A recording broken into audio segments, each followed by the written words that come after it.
22 વચનમાં લખવામાં આવ્યું છે કે મંડળી એ દેવનું ખરું મંદિર છે. બોલો આમેન. મંડળી એ દેવનું મંદિર છે અને દેવ પોતાના નિવાસને માટે એ પોતે મંદિર બાંધે છે. એ મંડળી છે. મંડળીને દેવ બાંધે છે. પિત્તરને પ્રભુ કહે છે તું પિત્તર છે અને આ ખડક પર હું મારી મંડળીને બાંધીશ. અને પ્રથમ મંડળી બાંધનાર, પાયો નાખનાર એ પિત્તરે પહેલી વખત જ્યારે પ્રચાર કર્યો ત્યારે 3000 જેટલા લોકો પ્રભુમાં ઉમેરાયા. એ પહેલી મંડળી, એ પ્રથમ સદીની મંડળી, પ્રેરિતના સમયની મંડળીનો ત્યાં સ્થાપના થાય છે. મંડળી એ પરમેશ્વર નું મંદિર છે અને પરમેશ્વરે ત્યાં વચનમાં લખવામાં આવ્યું છે કે એની મંડળીને કેવી રીતે બાંધે છે? જીવંત પથ્થર દ્વારા. હાલેલુયા. પ્રભુ ઈસુ ખ્રિસ્ત એ મંડળીનો ખૂણાનો મુખ્ય પથ્થર છે અને એ પથ્થર પાયામાં પ્રેરિતો એ જે પાયો નાખે એના પર આપણે પણ વર્તમાન સમયની મંડળીએ આત્માની અંદર એકબીજાની સાથે વચન પ્રમાણે યોગ્ય રીતે જીવન જીવીને એકબીજાની સાથે પરમેશ્વરના નિવાસને માટે પ્રભુમાં આત્માની અંદર વધતા આપણે દેવનું મંદિર બનીએ છીએ. હાલેલુયા.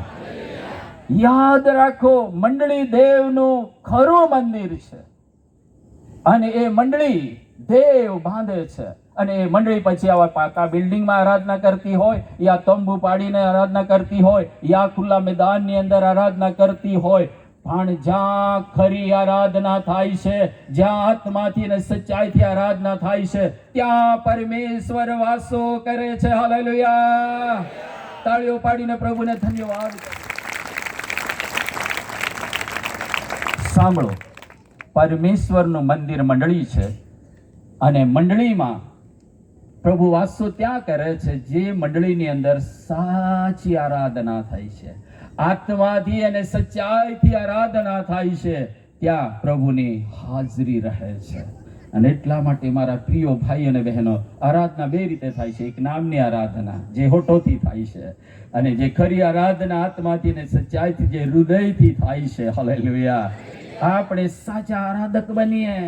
યાની લખેલી સુવાર્તા 4 અધ્યાય 23-24 વચનની અંદર લખવામાં આવ્યું છે કે પરમેશ્વર આત્મા છે અને જે કોઈ એની આરાધના કરે છે આત્માથી અને સચ્ચાઈથી એની આરાધના કરવી જોઈએ. અને જ્યાં આત્માથી અને સચ્ચાઈથી દેવની આરાધના કરે છે એવા આરાધકોને, એવા ભક્તિ કરનારા લોકોને પરમેશ્વર શોધી રહ્યો છે કે પરમેશ્વર તેઓના વચમાં નિવાસ કરે.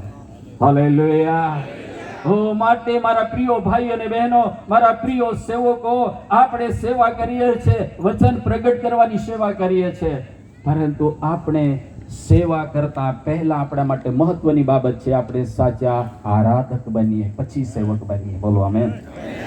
કેમ કે પરમેશ્વર સાચી આરાધના કરનારાઓને શોધે છે. આ પહેલી વાત. પરમેશ્વર ત્યાં વાસો કરે છે જે મંડળીની અંદર લોકો સાચી આરાધના કરે છે. નંબર 2, પરમેશ્વર ત્યાં વાસો કરે છે જ્યાં લોકો મંડળીની અંદર પ્રભુના નામમાં ભેગા થઈને પ્રેમથી જીવન જીવે છે. તેઓ દેવને પ્રેમ કરે છે અને એકબીજાને પ્રેમ કરે છે. અને જ્યાં પ્રેમ છે ત્યાં દેવની ઉપસ્થિતિ રહે છે. બોલો આમેન. યાને પહેલા પત્રની અંદર લખવામાં આવ્યું છે દેવ પોતે પ્રેમ છે અને જ્યાં પ્રેમ છે ત્યાં દેવની ઉપસ્થિતિ રહે છે. નંબર 3, પરમેશ્વર ક્યાં વાસો કરે છે? મંડળીની અંદર. એવી મંડળીમાં પરમેશ્વર વાસો કરે છે કે જ્યાં પ્રભુના લોકો આત્માની એક્યતામાં રહે છે, ત્યાં પરમેશ્વરની ઉપસ્થિતિ રહે છે. જ્યાં યુનિટી છે ત્યાં પરમેશ્વરની ઉપસ્થિતિ રહે છે.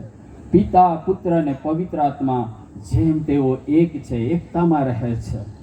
પ્રભુ ચાહે છે કે મંડળી જે પ્રભુનું ખરું મંદિર છે, મંડળીની અંદર ભાઈઓ, બહેનો, બાળક, આગેવાનો સૌ એકતામાં રહે, આત્માની યુનિટીમાં રહે.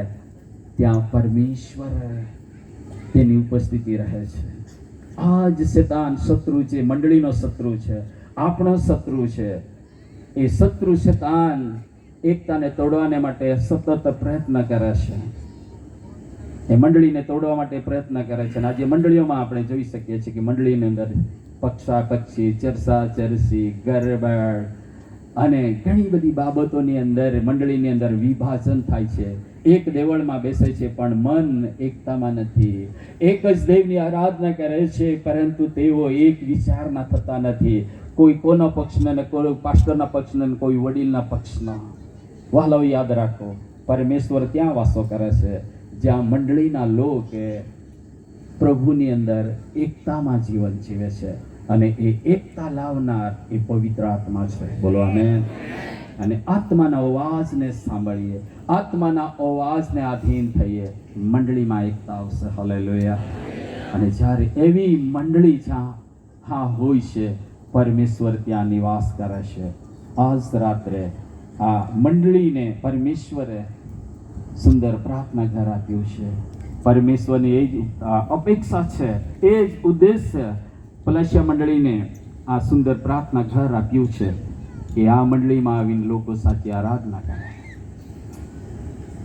ફક્ત આ જ મંડળીની વાત કરતો નથી, આપણે અલગ અલગ મંડળીના માં સંગત કરીએ છીએ, પણ જ્યાં પણ આપણે સંગત કરીએ, સાચી આરાધના કરીએ, સાચો દેવને પ્રેમ કરીએ, દેવના પ્રેમમાં જીવન જીવીએ અને પ્રભુના નામની અંદર જે એકતા છે, મંડળીની એકતા, પરિવારમાં એકતા, સમાજની અંદર એકતા, એ એકતામાં જીવીએ છીએ તો પરમેશ્વર એનાથી પ્રસન્ન થાય છે.